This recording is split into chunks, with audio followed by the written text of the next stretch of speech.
When we last saw each other, I was preparing to have surgery and go under general anesthetic. And if you watched my last video, you'll know that I was very nervous about this.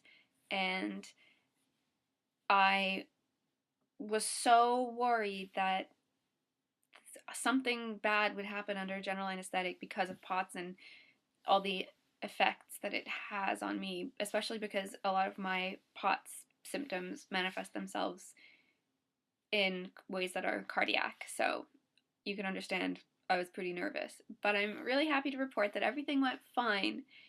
And I just thought I would share my experience with all of you who might be going under the knife anytime soon, so that you maybe can be prepared as best as possible as a POTS patient. So the number one thing that I learned from this was to not be scared to open your mouth and remind your doctors about all of the major POTS things that might impact your treatment. For example, I did meet with the anesthesiologist before my surgery, and I mentioned I had POTS, and I told him about the fact that I'm hyperadrenergic POTS, and he listened and he wrote it down and said he would let my anesthesiologist know. But on the day of the surgery, I don't know what compelled me to say to the anesthesiologist just before the surgery, just to double check, we're not doing anything with adrenaline, right? Because I can't have it. And it was the first he'd heard. Somehow it didn't get communicated to him that I can't have adrenaline. So if I hadn't said something, I would have had adrenaline on the operating table, and the good Lord only knows what could have happened. And the surgery apparently went perfectly. There was no drama at all. The only thing is that they put me on IV fluids as soon as I arrived at the hospital, and I think I probably went through more bags than anything they've ever seen before. I was just constantly on saline, and any POTS patient knows that saline is like manna from heaven to POTS people. And I just felt awesome the whole time. Any of the pain that came from the surgery was just so minimized by my joy at receiving saline. So it was a really positive experience for me. There were no POTSy disasters. I felt awesome on the saline, and everything is going really well. I have a little bit of soreness, and I got OxyContin for it, but unfortunately it didn't work out for me. And OxyContin made me more POTSy than I have felt in a long time. I went right back to where I was before I started my POTS treatment. I was dizzy, tachycardic, nauseous, couldn't really see straight. It was just awful. So, does anyone else have any medications that trigger your POTS? For me. But anyway, there is something that I wanted to talk about this week, and it's something that I know a lot of us struggle with, especially when we are going through periods of exacerbated POTS, and that is self-worth. And this is a conversation that I've been having with a lot of my friends who don't have POTS, actually. Just, we're at that age now, we're young women, we're in our 20s, and we're talking a lot about our value as women. And I mean, this doesn't just apply to women, this applies to, I guess, all people, but for us in particular, we have been spending a lot of time talking about how women are valued in our society and how we feel that where we feel our value lies. And the reason I bring this up is because POTS was an instrumental part of me figuring out who I am and what I feel my value is. And I wanted to let everybody who's watching this know, who may still be really sick, that you are worth something, and you have to believe that in order to get better.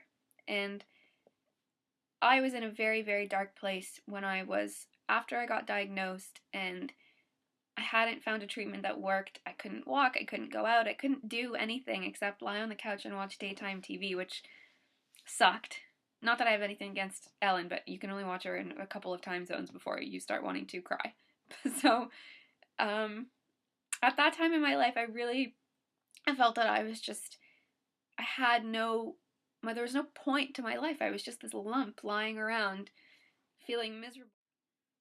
after several months, I think it was about 6 months of lying around, feeling terrible, not being able to do anything, I finally found a medication that started to help me, and I found um, Kylie and Shannon and Paige and this channel and the Dysautonomia Connection and so many people out there who were going through similar things to what I was going through and who needed to talk to me as much as I needed to talk to them. And as my treatment progressed, I began to spend more time communicating with other POTS patients, and everything started to get easier after I did that.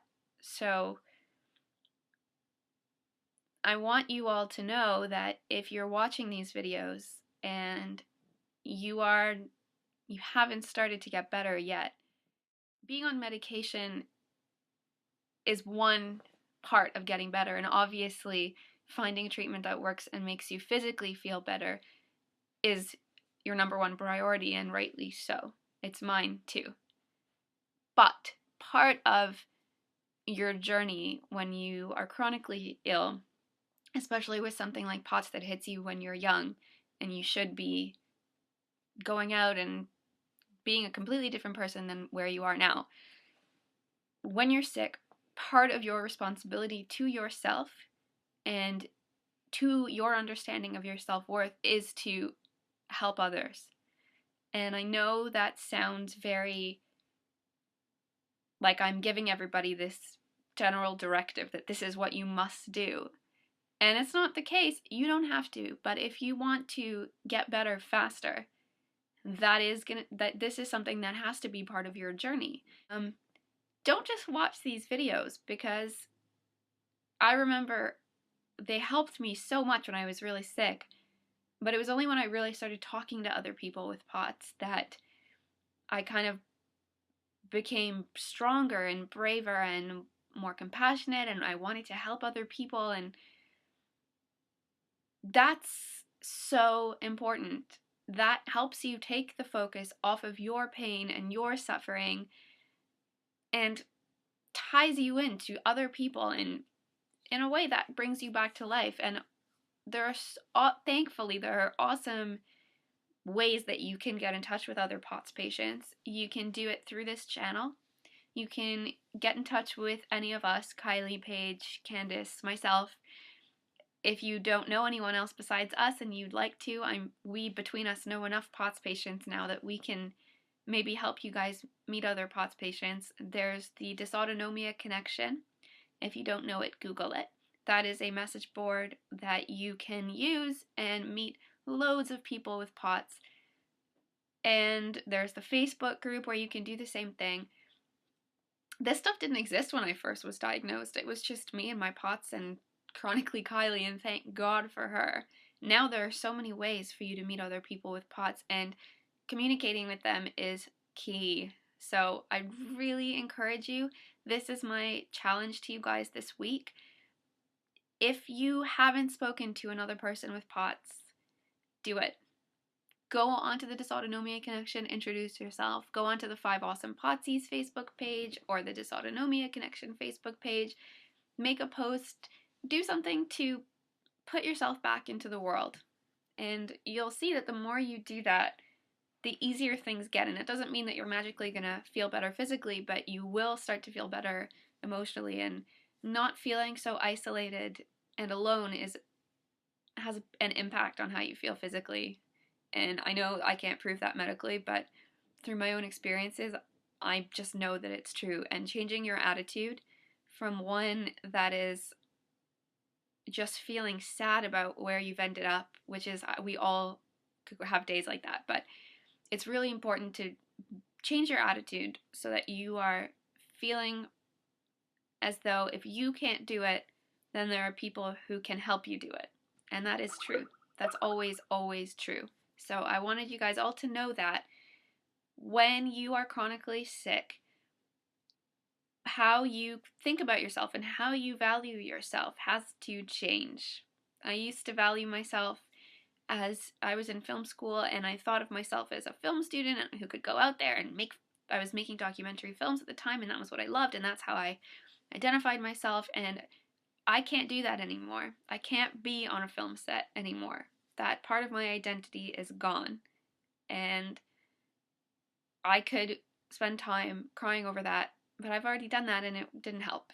The way I think of myself now is as somebody who is living with a chronic illness, POTS, and who is trying her best and trying to help other people too. So that's a good way to feel good about yourself. And every single person out there who has POTS, you can all feel good about helping other people with POTS. You can all do that today just by talking to somebody who feels as sick as you do. We all need that. So just wanted to let you know that if you're feeling like you have no value, you do, and that's something that you can do immediately to help restore your sense of self-worth. So that's what I wanted to talk about this week, and I hope everybody is looking after themselves.